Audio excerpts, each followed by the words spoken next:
आहोत 25 मिनिटात 50 बातम्या अतिशय वेगवान स्वरूपात सुरुवात करूयात। कोल्हापूर धरण क्षेत्रामध्ये पावसाचा जोर वाढलाय। मुसळधार पावसामुळे पंचगंगा नदी दुथडी भरून वाहू लागलेली आहे। पाणी पातळी 26 फुटांवर गेल्यानं 21 बंधारे पाण्याखाली गेलेत आणि त्यामुळे वाहतूक देखील विस्कळीत झालेली आहे।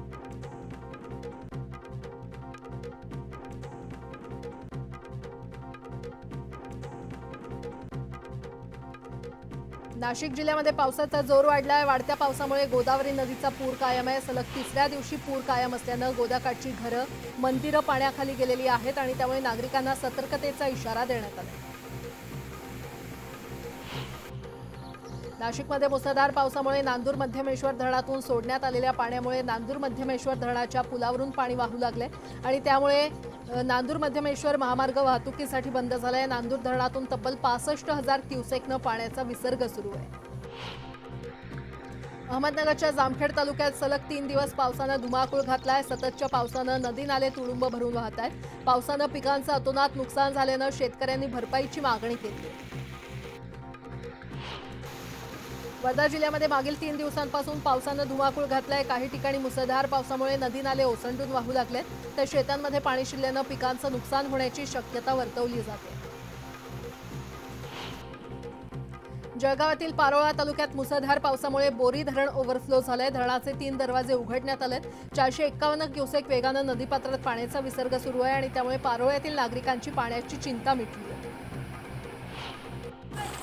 शहापुरात मागील 4 दिवसांपासून संततधार पाऊस होतोय, त्यामुळे अनेक सखल भागांमध्ये पाणी साचलेलं आहे आणि या पावसात मात्र बच्चे कंपनीनं धमाल केली आहे। भर पावसात दहीहंडीची प्रॅक्टिस करत पावसाचा आनंद या बच्चे कंपनीनं लुटलेला आहे। लोअर वर्धा प्रकल्प क्षेत्रात मोठ्या प्रमाणात पावसानं हजेरी लावली। प्रकल्पाच्या पाणीसाठ्यात झपाट्यानं वाढ झाल्यानं 31 पैकी 17 दरवाजे उघडण्यात आले। नदीपात्रात विसर्ग सुरू असल्यानं नदीकाठच्या गावांना सतर्कतेचा इशारा देण्यात आला। भिवंडीमध्ये सलग 4थ्या दिवशी पावसाचा जोर कायम आहे। सतत पडणाऱ्या पावसामुळे भाजी मार्केट परिसरासह सखल भागांमध्ये पाणी साचले। शेतीसाठी आवश्यक असलेला पाऊस पडल्यानं बळीराजा सुखावलाय।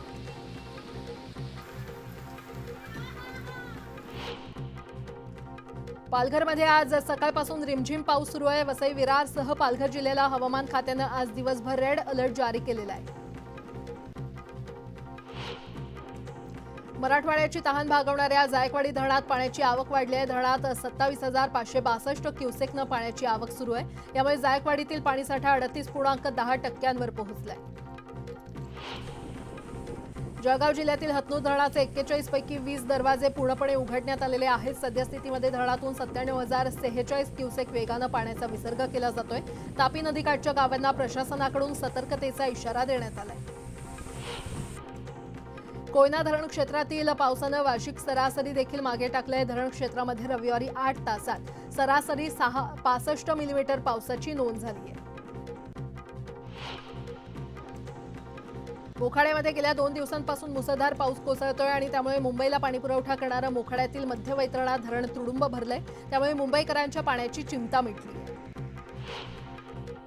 मागील 2 दिवसांपासून पावसानं दमदार पुनरागमन केलंय। मुंबईला पाणीपुरवठा करणाऱ्या धरणांच्या पाणलोट क्षेत्रामध्ये झालेल्या पावसामुळे धरणातील पाणीसाठा 95% येऊन पोहोचलाय।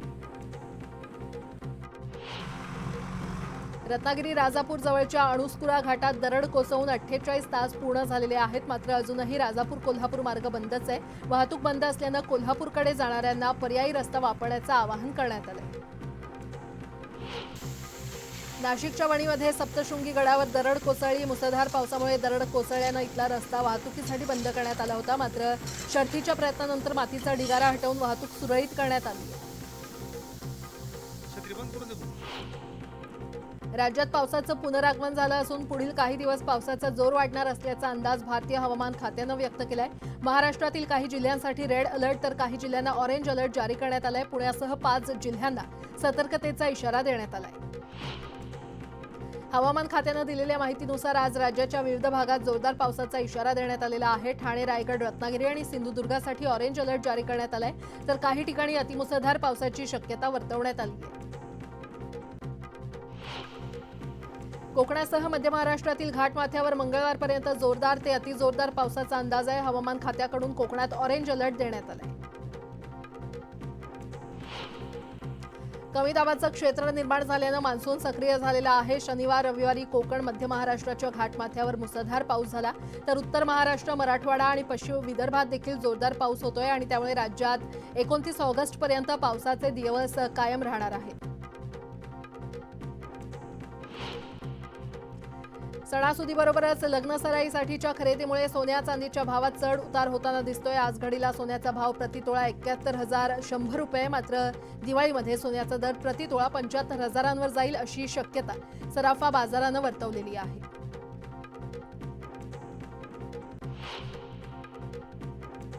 गोकुळाष्टमीनिमित्त फुलांना मागणी वाढल्यानं दरात वाढ झाली आहे। गोकुळाष्टमीच्या दुसऱ्या दिवशी गोपाळकाला असल्यानं फुलांच्या मागणीत वाढ झाली आहे। सलूनमध्ये केस कापल्यानंतर या केसांना चांगली मागणी आहे आणि हा व्यवसाय सुद्धा चांगला बहरतोय। सलून किंवा अन्य ठिकाणांहून गोळा केलेल्या केसांपासून विग आणि अन्य वस्तू बनवल्या जातात। विग बनवणाऱ्या कंपन्या केस प्रति किलो 2,000 विकत घेतात।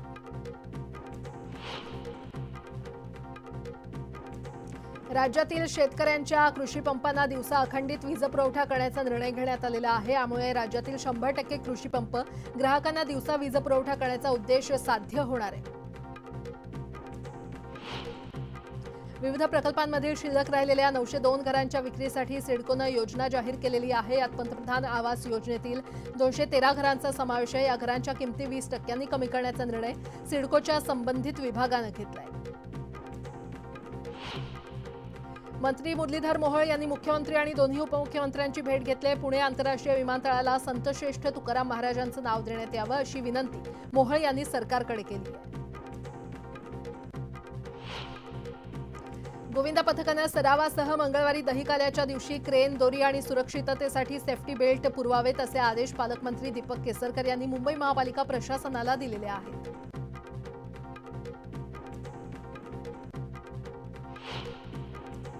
अवघ्या महामुंबईला आता उत्सवांचे वेध लागलेले आहेत आणि याचा श्रीगणेशा दहीहंडीनं होणार आहे। मुंबई आणि ठाणे शहर गोविंदामय झालंय। मुंबईसह ठाण्यामधील हंड्या फोडण्यासाठी गोविंदा सज्ज झालेत। डोळे दिपवणाऱ्या लेझर प्रकाश झोतांवर विसर्जन मिरवणुकीमध्ये बंदी घालण्याचे आदेश पोलीस आयुक्त अमितेश कुमार यांनी दिलेले आहेत। पोलीस सह आयुक्त रंजत कुमार शर्मा यांनी पुढील 60 दिवस शहर परिसरात लेझर दिव्यांचा वापर करण्यास बंदी घालण्याचे आदेश दिले। देशातील सर्वात श्रीमंत गणेशोत्सवांमधील एक असलेल्या किंग सर्कल येथील जीएसबी मंडळाच्या महागणपतीला यंदा 400,58,00,000चं विमा संरक्षण देण्यात आलेलं आहे। या मंडळांच्या गणेश मूर्तीसाठी यंदा 66 किलो सोनं आणि 325 किलो चांदीचा वापर करण्यात आलाय। महाविकास आघाडीची हॉटेल ट्रायडंटमध्ये महत्त्वपूर्ण बैठक होणार आहे। बैठकीमध्ये जागा वाटपाचा फॉर्म्युला अंतिम होण्याची शक्यता आहे। लवकरात लवकर जागा वाटप निश्चित करून कामाला सुरुवात करण्यासाठी महाविकास आघाडीकडून तयारी सुरू आहे। बारामतीत जयसिंग देशमुख यांच्या वाढदिवसानिमित्त लावलेला बॅनर चर्चेचा विषय ठरलाय। शरद पवार, अजित पवार, सुप्रिया सुळे, सुनेत्रा पवार आणि रोहित पवार यांचा एकत्रित बॅनर लावण्यात आलेला आहे। जयसिंग देशमुख हे बारामती नगरपालिकेची निवडणूक अपक्ष लढवून नगरसेवक झाले होते।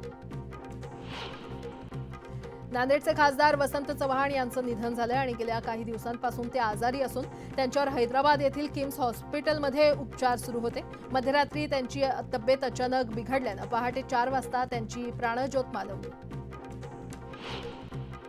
बदलापूर अत्याचार प्रकरणातील आरोपी अक्षय शिंदेची कोठडी आज संपणार आहे। आज पुन्हा अक्षय शिंदेला न्यायालयामध्ये हजर केलं जाणार आहे आणि त्यामुळे आरोपीला पुन्हा पोलीस कोठडी मिळते की न्यायालयीन कोठडीमध्ये रवानगी होते हे पाहणं महत्त्वाचं ठरणार आहे। भुसावळमध्ये सततच्या पावसामुळे 2 मजली इमारत कोसळली आहे। त्यातील 3 घरं क्षणार्धात जमीनदोस्त झाले आहेत। घरातील माणसं वेळेत बाहेर पडल्यानं मोठा अनर्थ टळला। विविध मागण्यांसाठी राज्यभरातील व्यापाऱ्यांनी 27 ऑगस्टला एक दिवसीय बंद पुकारला। या दिवशी राज्यातील सर्व व्यापार बंद राहणार असून याचा थेट परिणाम सामान्य नागरिकांवर होणार आहे। 5 सप्टेंबरपर्यंत सकारात्मक तोडगा निघाला नाही तर पुढील आंदोलन आणखी तीव्र असणार असा इशारा देण्यात आलाय। इंद्रायणी नदीच्या पुलाजवळील गरुड स्तंभावरून एका महिला पोलीस शिपायानं आत्महत्या केली आहे। अनुष्का सुहास केदार असं 20 वर्षीय महिला पोलीस शिपायाचं नाव आहे। नदीच्या पाणी पातळीमध्ये वाढ झाल्यानं त्यांना शोधण्यात अग्निशमन दलाला अडचणी येत आहेत। गोंदिया जिल्ह्यात 13 वर्षीय मुलीचा 2दा विनयभंग करण्यात आल्याची घटना उघडकीस आली आहे। मुलीच्या तक्रारीवरून देवरी पोलिसांनी आरोपी खुशाल राऊत या तरुणाला अटक केली आहे। या घटनेमुळे अल्पवयीन शाळकरी मुली शहरात सुरक्षित नसल्याची भीती निर्माण झाली आहे। खेडमधील लोटे एमआयडीसी मधील एक धक्कादायक प्रकार उघड झालाय। रासायनिक सांडपाणी वाहिनीमध्ये प्लास्टिकच्या पिशव्यांमध्ये दगड भरून पाईपलाईन बंद करण्याचा प्रयत्न करण्यात आलाय। यामुळे परिसरात मोठ्या प्रमाणात जलप्रदूषण झालंय। याबाबत जिल्हा पोलीस अधीक्षकांकडे तक्रार करण्यात आलेली आहे। भुसावळ विभागातील कसगाव रेल्वे स्थानकावरील 3ऱ्या रेल्वे लाईनच्या कामासाठी उद्या मेगा ब्लॉक असणार आहे। त्यामुळे 6 मेल एक्सप्रेस गाड्या विविध स्थानकांवर थांबवण्यात येतील, तर नाशिक बडनेरा या मेमू गाड्या रद्द करण्यात आल्या आहेत। धाराशिव जिल्ह्यामध्ये मुख्यमंत्री लाडकी बहीण योजनेच्या 3,33,572 अर्जांना प्रशासनानं मान्यता दिलेली आहे। ठरलेल्या उद्दिष्टापेक्षा जास्त अर्ज जमा झालेत, तर उर्वरित महिलांनी बँक खातं आधारशी संलग्न करावं असं आवाहन जिल्हा प्रशासनाकडून करण्यात येत आहे। गोंदिया जिल्ह्यामध्ये पोलीस दलात नोकरी लावून देण्याचा आमिष दाखवून फसवणूक करण्यात आली आहे। या आरोपीला पोलिसांनी बेड्या ठोकलेल्या आहेत आणि या आरोपीनं आधी देखील अनेक लोकांची फसवणूक केल्याची माहिती समोर आली आहे। यासोबतच इतरही काही महत्त्वाच्या बातम्या आपण पाहणार आहोत। तुर्तास एक छोटासा ब्रेक घेऊन लगेचच परत येतोय। पाहत रहा न्यूज 18 लोकमत।